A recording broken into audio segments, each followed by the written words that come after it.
Hey y'all, today I'll be teaching you the very basics of doll customization. Let's get started with our victim here, a Draculaura doll from the Monster High series. The first thing we need to do is give the doll a buzz cut. Use a sharp pair of scissors and cut as close to the base of the head as you can.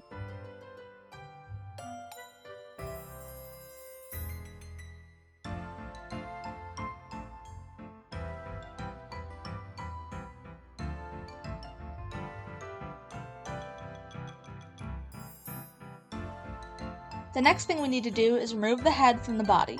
Boil up some water and pour it into a cup. I don't have a kettle, so I'm ladling the water into a glass and making an absolute mess. Then dunk your doll in for about a minute. Realize you didn't add enough water and pour in a little bit more.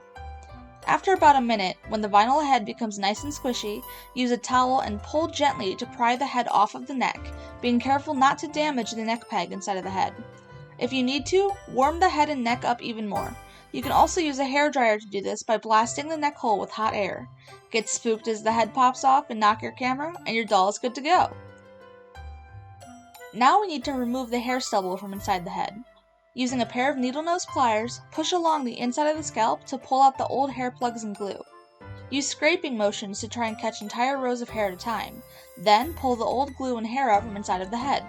I like to have a tissue or a towel on my workspace for easy cleanup since this part can get quite messy. After you remove all the hair, you'll end up with something like this. The next step is to remove the factory paint using acetone. Using 100% acetone, soak a tissue and use scooping motions to lift the factory paint from the vinyl head. Utilize Q-tips to get into crevices like corners of the eyes and the lips, or work your nail into an acetone-soaked tissue to dig out the paint. I also wipe the paint off the top of the head since we'll be turning this doll blonde. After you've thoroughly cleaned your doll, give her a good rinse with soap and warm water. The prep stage is complete.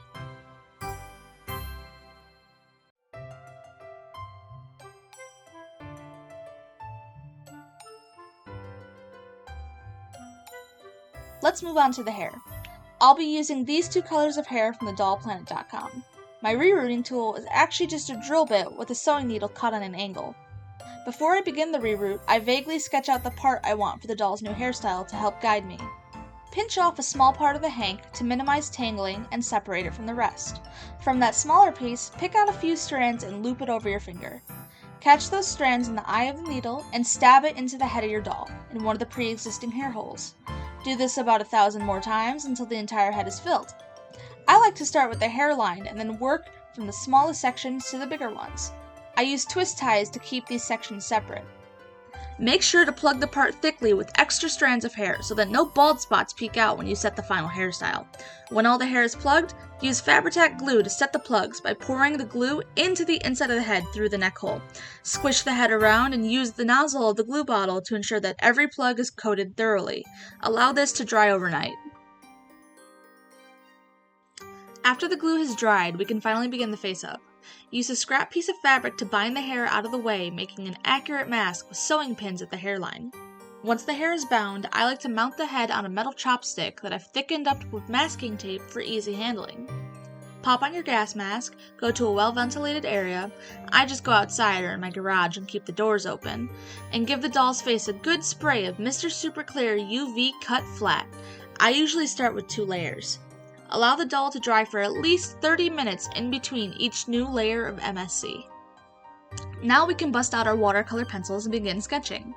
Using a light color similar to the skin tone of our doll, I'm using this magenta shade, start drawing out where you want your doll's features to be. I sketch in the eye shape, irises, eyebrows, and eyelid lines.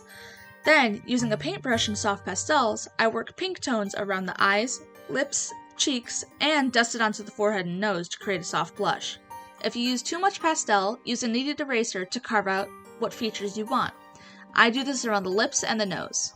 When you find that the color stops building, it's time for another layer of MSC. Just remember that once you spray it with MSC, you can't make any edits to what you've done previously. Keep drawing and building up the color until you're satisfied with the face-up. I wait until the very end to whip out my acrylics and fill in the eyelashes.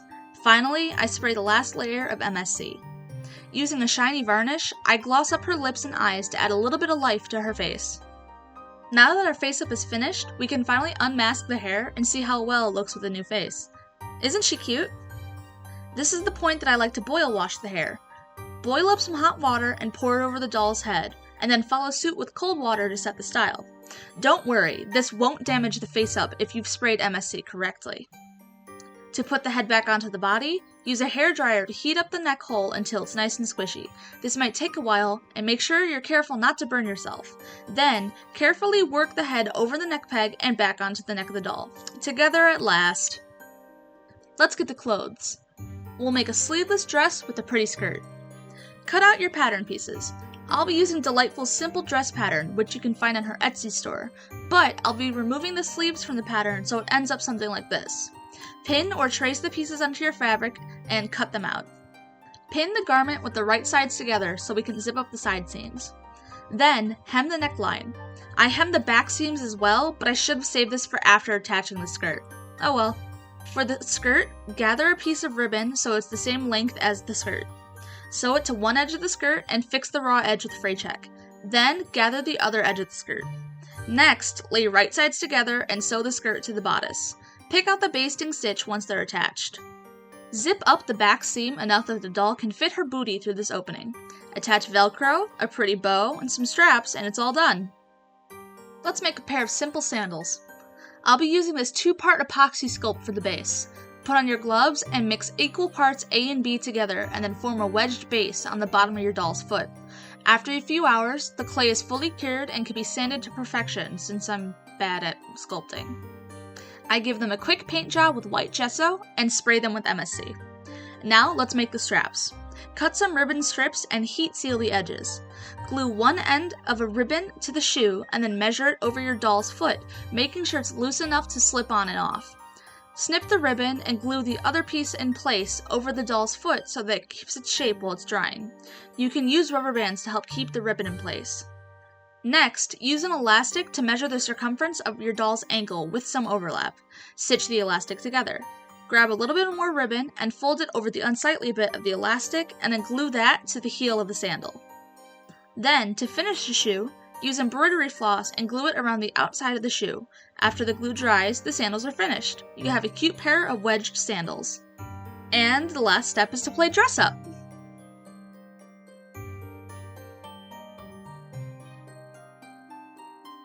And here's how she turned out. I really hope you all enjoyed this lesson. Like, comment, and subscribe, and give me an A, please.